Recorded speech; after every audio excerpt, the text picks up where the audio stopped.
Well, we left off here. We were just finished talking about the cell membrane, which is also known as the plasma membrane.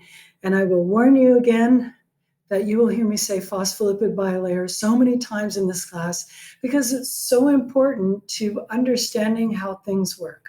For example, there are some perfectly good antibiotics that can fix an infection in almost every part of the human body, but cannot get into the brain. And the reason they can't is because they can't get past the phospholipid bilayer. So it's really important. But now let's move along to these concepts. I don't find these concepts particularly useful, but I suppose you should know what they are. Cytoplasm and nucleoplasm. Alrighty? The cytoplasm is the name for this kind of gel-like stuff that's between the cell membrane. Here, let me get a better pointer for you. That's between the cell membrane and the membrane around the nucleus. This purple layer that's right here, that is the membrane around the nucleus. And everything, particularly the gel-like fluid that is between the cell membrane and the membrane of the nucleus, is known as cytoplasm. Most organelles inside of a cell are suspended in this gel-like matrix. What is nucleoplasm? Nucleoplasm is all the gel-like stuff that's from the membrane of the nucleus inward. Okay, so all this purple stuff. Now, I just told you cytoplasm and nucleoplasm, and I told you I wasn't particularly enthusiastic about those concepts. And that's because these kinds of images and these kind of terms are a little bit outdated. You know, back when they were teaching me this stuff, we were all asked to envision living cells as being like water balloons filled with a salty gel-like stuff, and that all of this stuff was just floating around in it. That is really not the way cells are at all. When you are envisioning a cell, do me a favor and imagine it more like a futuristic Tokyo. Like, let's imagine you're watching one of those cartoon-like futures of Tokyo in 2200, and it would be jam-packed with tall buildings and, you know, elevators on the outside going up and down and things going zipping around. And it's very, very, very organized, very, very, very dense, and very, very busy. That's what the inside of a cell is really like. And I'm going to actually be posting a video, and I will, in my notes to the video, I will tell you where to go to be looking at how complicated the inside of a cell actually is. Alrighty, let's talk about the nucleus. Remember I said that this whole factory complex on Mars is going to be our analogy. And on my exam, there will be questions like, what organelle of the cell is like the executive office building of a factory? And the answer to that would be the nucleus. The nucleus is this area here. Remember, nucleus, I think it's like Greek for center. And so the center of a cell has the name nucleus, just like the center of an atom has the name nucleus. And in here is like being in the executive office building in a factory complex. In the rest of the factory, it's dirty and there are trucks going by and there's metal melting and machines putting stuff together, and it's just loud and chaotic. But here in the executive office building, the air conditioning always works and it's nice and quiet and the air is clean and it's not dusty. That's the nucleus. Now, the nucleus in some ways, in other ways, is like the executive office building, because the DNA that is found inside of the nucleus really plays a central role in regulating what this cell is going to do. If it is appropriate for, let's imagine it's summer and you decide, I'm going to go out and I'm going to get a suntan, okay? The reason you got a suntan is because when the nucleus got exposed to ultraviolet radiation, it said, hey, it would be very useful if we had more of that pigment called melanin. And so it made a secret message called messenger RNA, and it sent it out of the CEO's building. And then these little purple dots here, they got that little message that said, make more melanin, and they made more melanin. And then there's more of that pigment, and then your skin is tanned. All right?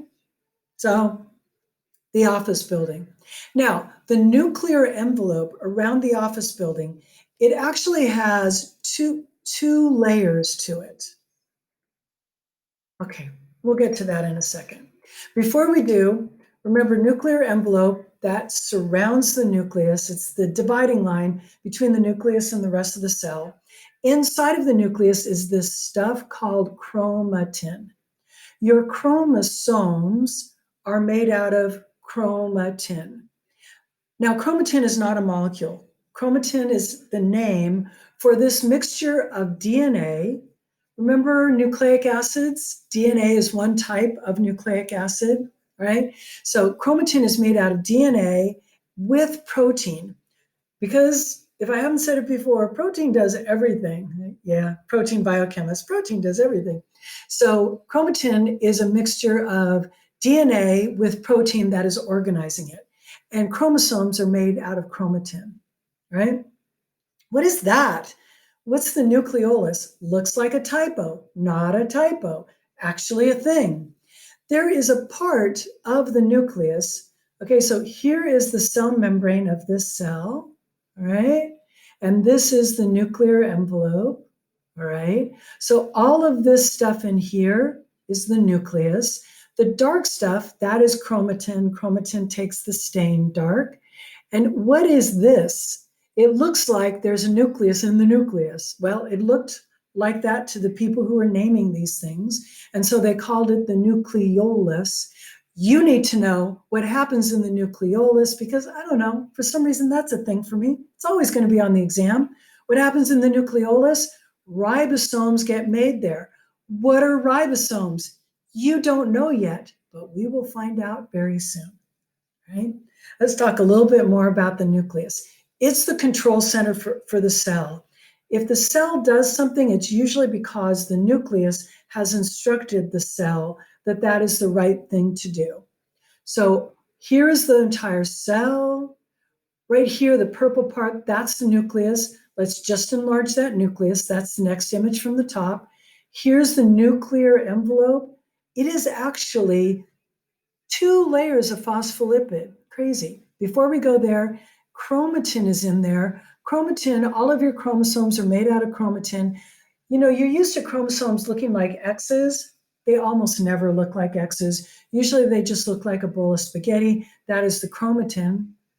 And this area here that looks like the nucleus of the nucleus is called the nucleolus, and it's where ribosomes get made, right?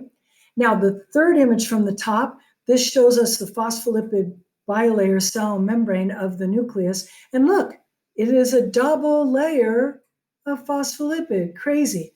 I could talk about that more, but I could talk about almost everything more. Let's not. But there are little holes in the nuclear envelope that allow those secret messages that the nucleus is sending to all those organelles on the outside to go through. All righty? And those are called nuclear pores. Now, DNA is so important for the life of a cell that that DNA is kept inside of the nucleus, just like the most important blueprints and stuff would be kept in a safe inside of some executive office to keep it safe. You don't keep the most important secret plans for how to build an iPhone out there where they could get burned plastic dripped on it, right? So all of that's kept in the nucleus. All righty. Let's talk a little bit about the endoplasmic reticulum. I've told you, I think of a cell as like a factory. A factory's got to have a manufacturing floor, the actual part of the factory that's busy making things. The part of the cell that's busy making things is known as the endoplasmic reticulum. This is important. I think it's on the exam. The endoplasmic reticulum is actually a membrane that extends from that outer layer of the phospholipid bilayer. So the endoplasmic reticulum is really a network of membrane, and inside of it, in this area that's colorized as red, there are important molecules that have got jobs to do. And this is busy making lots of stuff. Now, what does it make? Well, there are two different kinds of endoplasmic reticulum. There is rough endoplasmic reticulum and smooth endoplasmic reticulum. You need to know what they make. It's on the exam. The rough endoplasmic reticulum makes special proteins. What's special about them? These are proteins that are either going to be put into the cell membrane. Remember I told you how the plasma membrane's got proteins in it? So those proteins get made here at the rough endoplasmic reticulum. Also, any proteins that are going to be spit out of the cell. When something is spit out of the cell, it's not actually spit. It is exocytosed. You'll learn that in lab. And proteins that are going to be exocytosed also are made in the rough endoplasmic reticulum. Here's an example of a protein that gets exocytosed, insulin. The insulin that keeps people from being diabetic, that your body normally makes, made right here in the rough endoplasmic reticulum. Okay, what about the smooth endoplasmic reticulum? The smooth endoplasmic reticulum builds lipids, like phospholipids, like steroid hormones, okay? Those are built here in the smooth endoplasmic reticulum. What else happens in the smooth endoplasmic reticulum? Any product that your body has decided is toxic and should be destroyed, very often will be destroyed by the smooth endoplasmic reticulum. For example, when you take an antibiotic, you usually have to take it twice a day or 3 times a day. Why? Because the smooth endoplasmic reticulum of your cells is constantly destroying the antibiotic that you consumed. So you swallow it, it gets absorbed, it circulates around in your bloodstream for a while, but slowly the smooth endoplasmic reticulum of your cells is destroying that antibiotic, and it goes away, and that's why you've got to take an antibiotic twice a day or 3 times a day. Now, one more thing. The rough endoplasmic reticulum is called rough endoplasmic reticulum because when you look at it through a microscope, it looks rough. So here is an image from not just a regular light microscope, it's a fancy microscope called transmission electron microscope. And you see how this area, that looks rough, it kind of looks like sandpaper. Why does it look like sandpaper? It looks like sandpaper because attached, these dark dots are ribosomes. We're going to learn what ribosomes are. They're another organelle, but ribosomes actually build proteins. And the reason the rough endoplasmic reticulum can build these special proteins is because they are covered by ribosomes, right? Smooth endoplasmic reticulum looks smooth because it's made out of, it's that network of membrane, but it ain't got any ribosomes on the outside to make it look rough, righty? So what are ribosomes? We will start with ribosomes at the beginning of our next video.